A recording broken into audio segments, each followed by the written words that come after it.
ਇਸ ਬ੍ਰੇਕ ਤੋਂ ਬਾਅਦ ਤੁਹਾਡਾ ਸਵਾਗਤ ਹੈ ਜੀ ਡਾਕਟਰ ਸਾਹਿਬ। ਅਸੀਂ ਈਮੇਲ ਡਿਸਕਸ ਕਰ ਰਹੇ ਸੀ ਈਸਟ ਅਫਰੀਕਾ ਤੋਂ ਸ਼੍ਰੋਮਣੀ ਅਕਾਲੀ ਦਲ ਅੰਮ੍ਰਿਤਸਰ ਦੇ ਕੋਆਰਡੀਨੇਟਰ ਸਰਦਾਰ ਰਮਿੰਦਰ ਸਿੰਘ ਜੀ ਦੀ। ਸਭ ਤੋਂ ਪਹਿਲਾਂ ਤਾਂ ਵੀਰ ਰਮਿੰਦਰ ਸਿੰਘ ਜੀ ਦਾ ਬਹੁਤ-ਬਹੁਤ ਧੰਨਵਾਦ। ਉਹਨਾਂ ਨੇ ਸਾਨੂੰ ਲਿਖਿਆ ਜੀ। ਇਹ ਨਾਰਾਜ਼ ਵੀ ਹੋ ਗਏ ਸਨ ਸਾਡੇ ਕੁਝ ਕਮੈਂਟਸ ਕਰਕੇ, ਪਰ ਅਸੀਂ ਸਮਝਦੇ ਹਾਂ ਕਿ ਵਰਾ 2014 ਦੀਆਂ ਪਹਿਲੀਆਂ ਈਮੇਲਸ ਦੇ ਵਿੱਚ ਅਸੀਂ ਇਹਨਾਂ ਨੂੰ ਸ਼ਾਮਲ ਕਰ ਰਹੇ ਹਾਂ ਇਹਨਾਂ ਦੀ ਲਿਖਤ ਨੂੰ ਜੀ, ਕਿਉਂਕਿ ਬੜੇ ਇਮਾਨਦਾਰ ਤੇ ਸਚਾਰਤਾ ਨਾਲ ਆਪਣੇ ਭਾਵਾਂ ਦਾ ਪ੍ਰਗਟਾਵਾ ਕਰਦੇ ਨੇ ਜੀ। ਤੇ ਉਹਦੇ 'ਚ ਜੇ ਵੀਰ ਸਾਡੇ ਕੁਝ ਗੱਲਾਂ ਤੋਂ ਨਾ ਖੁਸ਼ ਵੀ ਹੋਣ ਤੇ ਉਹ ਵੀ ਸਾਡੇ ਸਿਰ ਮੱਥੇ ਤੇ ਜੀ।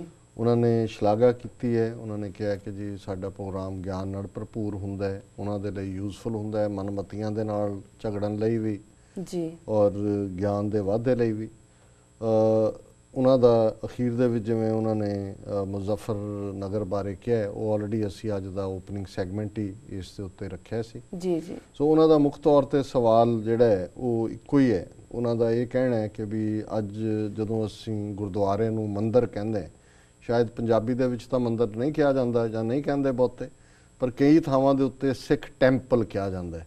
ਸੋ ਟੈਂਪਲ ਦੀ ਪੰਜਾਬੀ ਮੰਦਿਰ ਬਣਦੀ ਹੈ ਤੇ ਉਹਨਾਂ ਦੇ ਕਹਿਣ ਮੁਤਾਬਕ ਜਿਹੜਾ ਮੰਦਿਰ ਹੈ ਉਹਦਾ ਸ਼ਬਦ, ਉਹਦਾ ਮਤਲਬ ਬੁੱਤਖਾਨਾ ਹੈ, ਜਿੱਥੇ ਬੁੱਤਾਂ ਦੀ ਪੂਜਾ ਹੋਏ। ਸੋ ਇਹ ਠੀਕ ਸ਼ਬਦ ਨਹੀਂ ਹੈ, ਸਾਨੂੰ ਗੁਰਦੁਆਰਾ ਸ਼ਬਦ ਹੀ ਇਸਤੇਮਾਲ ਕਰਨਾ ਚਾਹੀਦਾ। ਜੀ ਜੀ।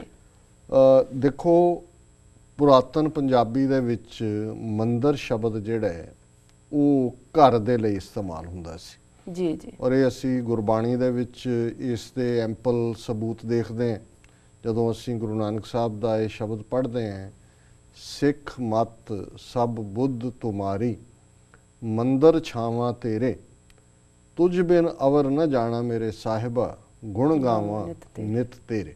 ਜੀ। ਹੁਣ ਕਿ ਜਿਹੜੀ ਮੇਰੀ ਸਾਰੀ ਮੱਤ ਹੈ, ਸਿੱਖ ਮਤ ਸਭ ਬੁੱਧ, ਇਹ ਤੇਰੀ ਹੈ, ਮੰਦਰ ਛਾਵਾਂ ਤੇਰੇ। ਜੀ। ਤੇ ਤੇਰੇ ਦਿੱਤੇ ਘਰ ਦੇ ਵਿੱਚ ਹੀ, ਮੰਦਰਾਂ ਦੇ ਵਿੱਚ, ਘਰਾਂ ਦੇ ਵਿੱਚ ਹੀ ਅਸੀਂ ਰਹਿੰਦੇ ਹਾਂ। ਸੋ ਇਹ ਪੁਰਾਤਨ ਪੰਜਾਬੀ 'ਚ ਮੰਦਰ ਘਰ ਦੇ ਲਈ ਐਸੋਸੀਏਟ ਹੁੰਦਾ ਸੀ। ਇਹੀ ਕਾਰਨ ਹੈ ਕਿ ਜਦੋਂ ਸਾਡਾ ਮਹਾਨ ਜਿਹੜਾ ਹਰੀਮੰਦਰ ਐਸਟੈਬਲਿਸ਼ ਹੁੰਦਾ ਹੈ ਤੇ ਗੁਰੂ ਅਰਜਨ ਸਾਹਿਬ ਉਸ ਦਾ ਨਾਂ ਹਰੀ ਮੰਦਰ ਰੱਖਦੇ ਨੇ। ਹੁਣ ਇੱਥੇ ਮੰਦਰ ਟੈਂਪਲ ਜਾਂ ਬੁੱਤਾਂ ਵਾਲੇ ਸੈਂਸ 'ਚ ਨਹੀਂ ਸੀ, ਰੱਬ ਦਾ ਘਰ, ਕਿਉਂਕਿ ਮੰਦਰ ਸ਼ਬਦ ਪੰਜਾਬੀ ਦਾ ਸੀ ਘਰ ਦੇ ਲਈ, ਇਸ ਲਈ ਜਿਹੜਾ ਉਸ ਦਾ ਨਾਂ ਹਰੀ ਮੰਦਰ ਸੀ। ਔਰ ਇਹ ਈਵਨ ਹੁਣ ਮੈਨੂੰ ਯਾਦ ਨਹੀਂ, ਸ਼ਾਇਦ 70ਵਿਆਂ 'ਚ 80ਵਿਆਂ 'ਚ ਕੋਈ ਇੱਕ ਫਿਲਮ ਬਣੀ ਸੀ ਪੰਜਾਬੀ ਦੀ, ਜਿਸ ਦੀ ਇੱਕ ਉਹਦੀ ਕੋਈ ਗਾਣੇ ਦੇ ਸ਼ਬਦ ਸੀ ਕਿ ਕੁੱਲੀ ਯਾਰ ਦੀ ਸੁਰਗ ਦਾ ਝੂਟਾ, ਅੱਗ ਲਾਵਾਂ ਮੰਦਰਾਂ ਨੂੰ। ਜੀ। ਹੁਣ ਇਹ ਪੁਰਾਤਨ ਪੰਜਾਬੀ ਦੇ ਵਿੱਚ ਸੀ ਕਿ ਵੀ ਮੈਂ ਵੱਡੇ ਘਰਾਂ ਨੂੰ ਮਹਿਲ ਮਾੜੀਆਂ, ਮੰਦਰ ਮਹਿਲ ਮਾੜੀਆਂ, ਇਹ ਸ਼ਬਦ ਵੀ ਇਸਤੇਮਾਲ ਹੁੰਦਾ। ਤੇ ਪੰਜਾਬ ਦੇ ਹਿੰਦੂ ਭਰਾਵਾਂ ਨੇ ਆਪਣੀਆਂ ਜਿਹੜੀਆਂ ਇਹਨਾਂ ਦੀਆਂ ਤਿੰਨੋਂ ਹੀ ਅਖਬਾਰਾਂ ਨੇ ਪ੍ਰੋਮੀਨੈਂਟ ਉਦੋਂ ਸਨ, ਪੰਜਾਬ ਕੇਸਰੀ, ਵੀਰ ਪ੍ਰਤਾਪ, ਮਿਲਾਪ, ਇਹਦੇ ਰਾਹੀਂ ਪੂਰਾ ਇੱਕ ਜਿਹਾਦ ਛੇੜਿਆ ਸੀ ਕਿ ਇਹ ਗਾਣਾ ਵਾਪਸ ਲਿਆ ਜਾਏ। ਔਰ ਫਿਰ ਉਹਨਾਂ ਨੂੰ ਅਮੈਂਡ ਕਰਨਾ ਪਿਆ ਸੀ, ਮੰਦਰ ਦੀ ਥਾਂ ਤੇ ਉਹਨੇ ਅੱਗ ਲਾਵਾਂ ਮਹਿਲਾਂ ਨੂੰ ਇਹ ਕੀਤਾ ਸੀ। ਹਾਲਾਂਕਿ ਜਿਹਨੇ ਵੀ ਲਿਖਿਆ ਹੋਏਗਾ ਉਹਨੇ ਪੁਰਾਤਨ ਜਿਵੇਂ ਪੰਜਾਬੀ ਦੇ ਵਿੱਚ ਘਰ ਦੇ ਲਈ ਮੰਦਰ ਸ਼ਬਦ ਇਸਤੇਮਾਲ ਹੁੰਦਾ ਸੀ, ਉਸ ਨੂੰ ਹੀ ਕਿਹਾ ਹੋਏਗਾ। ਇਹ ਤਾਂ ਇਸ ਦੇ ਟੈਕਨੀਕਲ ਆਸਪੈਕਟ ਨੇ ਕਿ ਲੈਂਗੁਏਜ ਦੇ ਵਿੱਚ ਕਿਵੇਂ ਕੁਝ ਸ਼ਬਦ ਬਦਲਦੇ ਨੇ ਓਵਰ ਏ ਪੀਰੀਅਡ। ਜੀ ਜੀ। ਹੁਣ ਜਿਹੜਾ ਉਹਨਾਂ ਦਾ ਆਰਗੂਮੈਂਟ ਹੈ ਕਿ ਸਾਨੂੰ ਗੁਰਦੁਆਰਾ ਕਹਿਣਾ ਚਾਹੀਦਾ ਹੈ, ਇਸ ਨਾਲ ਅਸੀਂ ਪੂਰੀ ਤਰ੍ਹਾਂ ਸਹਿਮਤ ਹਾਂ। ਜੀ ਜੀ। ਉਸ ਦਾ ਕਾਰਨ ਹੈ ਕਿ ਹਰੀ ਮੰਦਰ ਵੀ ਉਦੋਂ ਤੱਕ ਹੀ ਸੀ ਜਦੋਂ ਤੱਕ 4 ਦਰਵਾਜ਼ੇ ਔਰ ਉਸ ਦੇ ਜਿਹੜਾ ਕੀਰਤਨ ਪਾਰਟ, ਜਦੋਂ ਅਕਾਲ ਤਖਤ ਬਣਿਆ, ਹੁਣ ਤਖਤ ਜਿਹੜਾ ਹੈ ਉਸ ਦੇ ਵਿੱਚ ਥਰੋਨ ਹੈ, ਤਖਤ ਹੈ, ਸਿੱਖ ਸ਼ਸਤਰ ਔਰ ਘੋੜੇ ਔਰ ਉਹਨਾਂ ਦੀ ਭੇਟਾ ਲੈ ਕੇ ਆਉਂਦੇ ਨੇ, ਹੁਕਮ ਸੁਣਾਏ ਜਾਂਦੇ ਨੇ, ਸਜ਼ਾਵਾਂ ਸੁਣਾਈਆਂ ਜਾਂਦੀਆਂ ਨੇ। ਜੀ। ਸੋ ਫਿਰ ਉਸ ਦੇ ਲਈ ਸ਼ਬਦ ਅਸੀਂ ਜਿਹੜਾ ਇਸਤੇਮਾਲ ਕੀਤਾ ਜਾਂ ਕਰਨਾ ਸ਼ੁਰੂ ਹੋਇਆ ਉਹ ਸੀ ਦਰਬਾਰ ਸਾਹਿਬ। ਜੀ ਜੀ। ਦਰਬਾਰ, ਹੁਣ ਦਰਬਾਰ ਕੋਰਟ ਨੂੰ ਕਹਿੰਦੇ ਨੇ, ਰਾਇਲ ਅਸੈਂਬਲੀ ਨੂੰ ਕਹਿੰਦੇ ਨੇ ਕਿ ਉੱਥੇ ਦਰਬਾਰ ਲੱਗਦਾ ਹੈ। ਦਰਬਾਰ ਦੇ ਵਿੱਚ ਜਿਵੇਂ ਬਾਦਸ਼ਾਹ ਬੈਠਦੇ ਨੇ, ਬਾਦਸ਼ਾਹ ਪਟੀਸ਼ਨ ਵੀ ਸੁਣਦੇ ਨੇ, ਫੈਸਲੇ ਵੀ ਸੁਣਾਉਂਦੇ ਨੇ, ਨਜ਼ਰਾਨੇ ਵੀ ਲੈਂਦੇ ਨੇ। ਜੀ ਜੀ। ਇਸ ਲਈ ਹੁਣ ਜਦੋਂ ਅਸੀਂ ਫਿਰ ਕਹਿਣ ਲੱਗੇ ਫਿਰ ਕਿ ਅਸੀਂ ਦਰਬਾਰ ਸਾਹਿਬ ਦੇ ਦਰਸ਼ਨਾਂ ਨੂੰ ਚੱਲੇ। ਜੀ।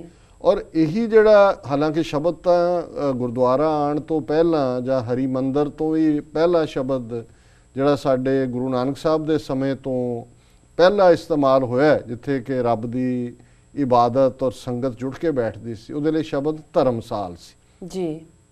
ਔਰ ਉਸ ਨੂੰ ਹੀ ਭਾਈ ਗੁਰਦਾਸ ਜਦੋਂ ਕਹਿੰਦੇ ਨੇ, ਘਰ ਘਰ ਅੰਦਰ ਧਰਮਸਾਲ ਹੋਵੇ ਕੀਰਤਨ ਸਦਾ ਵਸੋਆ, ਬਾਬੇ ਤਾਰੇ ਚਾਰ ਚੱਕ, ਨੌ ਖੰਡ ਪ੍ਰਿਥਵੀ ਸੱਚਾ ਢੋਆ, ਗੁਰ ਮੁਖ ਕਲ ਵਿੱਚ ਪ੍ਰਗਟ ਹੋਆ। ਹੁਣ ਘਰ ਘਰ ਅੰਦਰ ਧਰਮਸਾਲ ਹੈ। ਸੋ ਉਦੋਂ ਸ਼ਬਦ ਧਰਮਸਾਲ ਸੀ ਕਿ ਜਿੱਥੇ ਧਰਮੀ ਬੰਦੇ ਘੜੇ ਜਾਣੇ ਨੇ। ਸਾਲ ਉਸ ਸ਼ਬਦ ਨਾਲ ਲੱਗਦਾ ਹੈ, ਜਿਵੇਂ ਅਸੀਂ ਟਕਸਾਲ ਕਹਿੰਦੇ, ਉੱਥੇ ਟਕੇ ਮਿੰਟ ਕਰੰਸੀ ਬਣਦੀ ਹੈ। ਚਟਸਾਲ ਸੀ, ਚਾਟੜੇ ਘੜੇ ਜਾਂਦੇ ਸੀ ਜੀ। ਸੋ ਧਰਮਸਾਲ ਸੀ ਕਿ ਜਿੱਥੇ ਧਰਮ ਸੈਂਟਰ ਹੈ, ਸੋਚਦਾ ਹੈ, ਔਰ ਉਸ ਧਰਮ ਤੇ ਆਧਾਰਿਤ ਬੰਦੇ ਘੜੇ ਜਾਣੇ ਨੇ। ਸਮੇਂ ਨਾਲ ਇਹ ਸ਼ਬਦ ਜਿਹੜਾ ਹੈ ਦਰਬਾਰ ਸਾਹਿਬ ਦੇ, ਫਿਰ ਕੱਲਾ ਦਰਬਾਰ ਦੇ ਸੈਂਸ ਸ਼ੁਰੂ ਹੋ ਗਿਆ ਜੀ। ਫਿਰ ਜਦੋਂ ਸਿੰਘ ਸਭਾ ਮੂਵਮੈਂਟਸ ਅਸੀਂ ਦੇਖਦੇ ਹਾਂ ਚੱਲੀ ਹੈ, ਤੇ ਫਿਰ ਜਿੱਥੇ ਜਿੱਥੇ ਗੁਰਦੁਆਰੇ ਸਥਾਪਿਤ ਹੁੰਦੇ ਸੀ ਉਹਨਾਂ ਨੂੰ ਗੁਰਦੁਆਰਾ ਸਿੰਘ ਸਭਾ ਤੇ ਅੱਗੇ ਟਾਊਨ ਦਾ ਨਾਂ ਹੁੰਦਾ ਸੀ, ਬਠਿੰਡਾ, ਬਰਨਾਲਾ, ਜਨਾਲਾ, ਬਟਾਲਾ, ਗੁਰਦਾਸਪੁਰ, ਜਿਹੜਾ ਵੀ ਸ਼ਹਿਰ ਹੋਇਆ। ਸੋ ਉਹਦੇ ਚ ਫਿਰ ਬੜਾ ਕਲੀਅਰ ਸੀ ਕਿ ਗੁਰਦੁਆਰਾ ਸਿੰਘ ਸਭਾ ਫਲਾਣਾ ਟਾਊਨ ਜੀ। ਨਾਰਥ ਅਮਰੀਕਾ ਦੇ ਵਿੱਚ ਸਭ ਤੋਂ ਪੁਰਾਣਾ ਗੁਰਦੁਆਰਾ ਖਾਲਸਾ ਦੀਵਾਨ ਸੁਸਾਇਟੀ ਵੈਨਕੂਵਰ ਚ ਬਣਿਆ। ਸੰਤ ਤੇਜਾ ਸਿੰਘ ਜਿਹੜੇ ਕਿ ਕੋਲੰਬੀਆ ਯੂਨੀਵਰਸਿਟੀ ਜਿੱਥੇ ਪੜ੍ਹਨ ਆਏ ਸੀ, ਫਿਰ ਹਾਰਵਰਡ ਚ ਵੀ ਗਏ, ਉਹ ਉਹਨਾਂ ਨੂੰ ਜਾਣਾ ਪਿਆ ਵੈਨਕੂਵਰ, ਜਦੋਂ ਕਿ ਕੈਨੇਡਾ ਦੇ ਸਿੱਖਾਂ ਨੂੰ ਹੌਂਡੂਰਸ ਭੇਜਣ ਲੱਗੇ ਸੀ। ਸੋ ਉਹਨਾਂ ਨੇ ਹੀ ਉਹ ਪਹਿਲਾ ਗੁਰਦੁਆਰਾ ਐਸਟੈਬਲਿਸ਼ ਕੀਤਾ ਔਰ ਉਹਨਾਂ ਦਾ ਇਹ ਡ੍ਰੀਮ ਸੀ ਕਿ ਭਵਿੱਖ ਦੇ ਵਿੱਚ ਜਿੰਨੇ ਵੀ ਗੁਰਦੁਆਰੇ ਨਾਰਥ ਅਮਰੀਕਾ 'ਚ ਬਣਨ, ਉਹਨਾਂ ਦੇ ਨਾਲ ਪਹਿਲਾ ਸ਼ਬਦ ਖਾਲਸਾ ਦੀਵਾਨ ਸੁਸਾਇਟੀ ਹੋਏ। ਹੁਣ ਦੀਵਾਨ ਦਾ ਮਤਲਬ ਵੀ ਦਰਬਾਰ ਹੈ, ਇਹ ਵੀ ਫਾਰਸੀ ਦਾ ਸ਼ਬਦ, ਇਹਦਾ ਮਤਲਬ ਰਾਇਲ ਅਸੈਂਬਲੀ, ਔਰ ਹਰ ਇੱਕ ਦੇ ਨਾਲ ਖਾਲਸਾ ਔਰ ਟਾਊਨ ਦਾ ਨਾਂ ਹੋਏ। ਔਰ ਉਹਨਾਂ ਨੇ 3 ਗੁਰਦੁਆਰੇ ਇਸ ਲਾਈਨ ਦੇ ਉੱਤੇ ਐਸਟੈਬਲਿਸ਼ ਕੀਤੇ। ਪਹਿਲਾ ਖਾਲਸਾ ਦੀਵਾਨ ਸੁਸਾਇਟੀ ਵੈਨਕੂਵਰ ਜੀ, ਫਿਰ ਖਾਲਸਾ ਦੀਵਾਨ ਸੁਸਾਇਟੀ ਨਿਊ ਵੈਸਟਮਿਨਿਸਟਰ, ਇਹ ਵੀ ਬ੍ਰਿਟਿਸ਼ ਕੋਲੰਬੀਆ 'ਚ ਹੈ, ਕੈਨੇਡਾ 'ਚ। ਔਰ ਤੀਸਰਾ ਅਮਰੀਕਾ 'ਚ ਜਿਹੜਾ 100 ਸਾਲ ਪਹਿਲਾਂ ਗੁਰਦੁਆਰਾ ਬਣਿਆ ਸਟਾਕਟਨ ਦੇ ਵਿੱਚ, ਉਹਦਾ ਅੱਜ ਵੀ ਨਾਂ ਇਹੀ ਹੈ, ਪੈਸੀਫਿਕ ਕੋਸਟ, ਕਿਉਂਕਿ ਉਹ ਪੈਸੀਫਿਕ ਸਮੁੰਦਰ ਦੇ ਨੇੜੇ ਪੈਂਦਾ। Pacific cost Khalsa Diwan society Stockton ਜੀ, ਇਹ ਗੁਰਦੁਆਰਾ ਸਾਹਿਬ ਦਾ ਨਾਂ ਹੈ। ਸੋ ਅਸੀਂ ਸਮਝਦੇ ਹਾਂ ਵੀ ਇਹ ਬੜਾ ਅੱਛਾ ਆਈਡੀਆ ਸੀ ਕਿ ਬਜਾਏ ਕਿ ਹੁਣ ਜਿੱਥੇ ਨਹੀਂ ਵੀ ਕੋਈ ਇਤਿਹਾਸਕ ਗੁਰਦੁਆਰਾ ਹੈ, ਗੁਰੂ ਸਾਹਿਬ ਦੇ ਨਾਂ ਤੇ ਰੱਖ ਦੇਣਗੇ ਜੀ ਗੁਰਦੁਆਰਾ ਗੁਰੂ ਹਰਰਾਏ ਸਾਹਿਬ। ਮੈਨੂੰ ਯਾਦ ਹੈ ਮਜੀਠਾ ਰੋਡ ਦੇ ਉੱਤੇ ਅੰਮ੍ਰਿਤਸਰ ਮੈਡੀਕਲ ਕਾਲਜ ਦੇ ਨੇੜੇ ਉਹ ਗੁਰਦੁਆਰਾ ਸੀ, ਤੇ ਉੱਥੇ ਇੱਕ ਨਿਰਮਲੇ ਸੰਤ ਸੀ ਸਾਹਿਬ ਸਿੰਘ ਜਿਨ੍ਹਾਂ ਨੇ ਉਹ ਬਣਾਇਆ। ਤੇ ਮੈਂ ਉਹਨਾਂ ਨੂੰ ਪੁੱਛਿਆ, ਮੈਂ ਕਿਹਾ ਜੀ ਇੱਥੇ ਆਏ ਨੇ ਗੁਰਦੁਆਰਾ? ਮੈਂ ਕਿਹਾ ਗੁਰੂ ਹਰਰਾਏ ਸਾਹਿਬ ਤਾਂ ਆਏ ਨਹੀਂ ਅੰਮ੍ਰਿਤਸਰ ਜੀ, ਤੇ ਇੱਥੇ ਤੁਸੀਂ ਗੁਰਦੁਆਰਾ ਗੁਰੂ ਹਰਰਾਏ ਸਾਹਿਬ ਨਾਂ ਰੱਖੇ। ਉਹ ਮੈਨੂੰ ਕਹਿਣ ਲੱਗੇ ਜੀ ਬਾਕੀ ਗੁਰੂ ਸਾਹਿਬਾਨ ਦੇ ਨਾਂ ਤੇ ਬਹੁਤ ਬਣੇ ਨੇ। ਅਸੀਂ ਕਿਹਾ ਜੀ ਇੱਥੇ ਚਲੋ ਬਾਕੀਆਂ ਨਾਲੋਂ ਵੱਖਰੇ ਲੱਗਦੇ ਆ, ਨਾ ਹੀ ਗੁਰਦੁਆਰਾ ਹਰਰਾਏ ਰੱਖ ਦਿਓ ਜੀ ਜੀ। ਸੋ ਇਸ ਤਰ੍ਹਾਂ ਦੇ ਵੀ ਜਿਹੜੇ ਨੇ ਅਸੀਂ ਇਤਿਹਾਸ ਦੇ ਨਾਲ ਵੀ ਖਿਲਵਾੜ ਕੀਤਾ। ਔਰ ਇਹਨਾਂ ਦੀ ਜਿਹੜੀ ਗੱਲ ਹੈ ਕਿ ਬਾਹਰ ਜਦੋਂ ਆਏ ਲੋਕ ਜੀ ਜਿਨ੍ਹਾਂ ਨੇ ਗੁਰਦੁਆਰੇ ਬਣਾਏ, ਉਹਨਾਂ ਨੂੰ ਲੱਗਦਾ ਸੀ ਜੀ ਗੁਰਦੁਆਰਾ ਸ਼ਬਦ ਸ਼ਾਇਦ ਬਹੁਤਿਆਂ ਨੂੰ ਪਤਾ ਨਾ ਲੱਗੇ, ਸਮਝ ਨਾ ਆਏ। ਔਰ ਕੱਲਾ ਇਹ ਟੈਂਪਲ ਸ਼ਬਦ ਬੁੱਤਖਾਨੇ ਲਈ ਇਸਤੇਮਾਲ ਨਹੀਂ ਸੀ ਹੁੰਦਾ। ਤੁਸੀਂ ਇੱਥੇ ਦੇਖੋਗੇ ਜੂਇਸ਼ ਟੈਂਪਲ, ਹਾਲਾਂਕਿ ਯਹੂਦੀਆਂ ਨੇ ਕੋਈ ਮੂਰਤੀਆਂ ਨਹੀਂ ਰੱਖੀਆਂ ਹੁੰਦੀਆਂ, ਜਾਂ ਬੁੱਧਿਸਟ ਟੈਂਪਲ, ਬੁੱਧ ਦਾ ਤਾਂ ਚਲੋ ਸਟੈਚੂ ਵਗੈਰਾ ਰੱਖਿਆ ਹੁੰਦਾ, ਬੁੱਤਖਾਨੇ ਦੀ ਸੈਂਸ 'ਚ ਆ ਜਾਂਦਾ ਉਹ ਜੀ ਜੀ। ਸੋ ਇੱਥੇ ਪਹਿਲੇ ਸਿੱਖਾਂ ਨੇ ਜਾਂ ਬਾਹਰਲੇ ਮੁਲਕਾਂ 'ਚ, ਅਫਰੀਕਾ 'ਚ ਵੀ ਇਹੀ ਹੋਏਗਾ, ਟੈਂਪਲ ਉਹਨਾਂ ਨੇ ਇਸ ਲਈ ਕਿਹਾ ਹੋਏਗਾ ਜੀ ਬਹੁਤਿਆਂ ਨੂੰ ਪਤਾ ਹੈ ਵੀ ਟੈਂਪਲ ਵਰਸ਼ਿਪ ਪਲੇਸ ਹੁੰਦਾ ਹੈ, ਤੇ ਗੁਰਦੁਆਰਾ ਕਿਸੇ ਦੇ ਸ਼ਾਇਦ ਮੂੰਹ ਨਾ ਚੜੇ ਜਾਂ ਪਤਾ ਨਾ ਲੱਗੇ। ਪਰ ਮੈਂ ਸਮਝਦਾ ਹਾਂ ਵੀ ਸਾਡੀ ਇੰਨੀ ਕੁ ਗਿਣਤੀ ਆਬਾਦੀ ਐਸਟੈਬਲਿਸ਼ਮੈਂਟ ਦੁਨੀਆ 'ਚ ਹੋ ਗਈ ਹੈ ਕਿ ਜੇ ਲੋਕ ਮੁਸਲਮਾਨ ਜਿੱਥੇ ਜਾਂਦੇ ਨੇ ਉਹਨੂੰ ਮੌਸਕ ਕਹਿ ਸਕਦੇ ਨੇ, ਉਹਨੂੰ ਤੁਸੀਂ ਮੁਸਲਿਮ ਟੈਂਪਲ ਤਾਂ ਨਹੀਂ ਕਹਿੰਦੇ ਜੀ ਜੀ। ਜਿੱਥੇ ਈਸਾਈ ਤਾਂ ਖੈਰ ਉਹਨਾਂ ਦਾ ਪਹਿਲਾਂ ਹੀ ਜ਼ੋਰ ਸੀ, ਉਹਨੂੰ ਚਰਚ ਕਹਿੰਦੇ ਨੇ, ਉਹਨੂੰ ਕੋਈ ਕ੍ਰਿਸਚੀਅਨ ਟੈਂਪਲ ਤਾਂ ਨਹੀਂ ਕਹਿੰਦੇ ਜੀ ਜੀ। ਔਰ ਇਸੇ ਤਰ੍ਹਾਂ ਈਵਨ ਯਹੂਦੀ ਜਿਨ੍ਹਾਂ ਦੀ ਗਿਣਤੀ ਸਾਡੇ ਤੋਂ ਅੱਧੀ ਹੈ, 14-15 ਮਿਲੀਅਨ ਨੇ, ਉਹਨਾਂ ਦੀ ਜਿਹੜੀ ਇਬਾਦਤਗਾਹ ਉਹਨੂੰ ਸਿਨਾਗੋਗ ਕਹਿੰਦੇ ਨੇ, ਉਹਨੂੰ ਕੋਈ ਹੋਰ ਸ਼ਬਦ ਤਾਂ ਨਹੀਂ ਕਿਹਾ ਜਾਂਦਾ।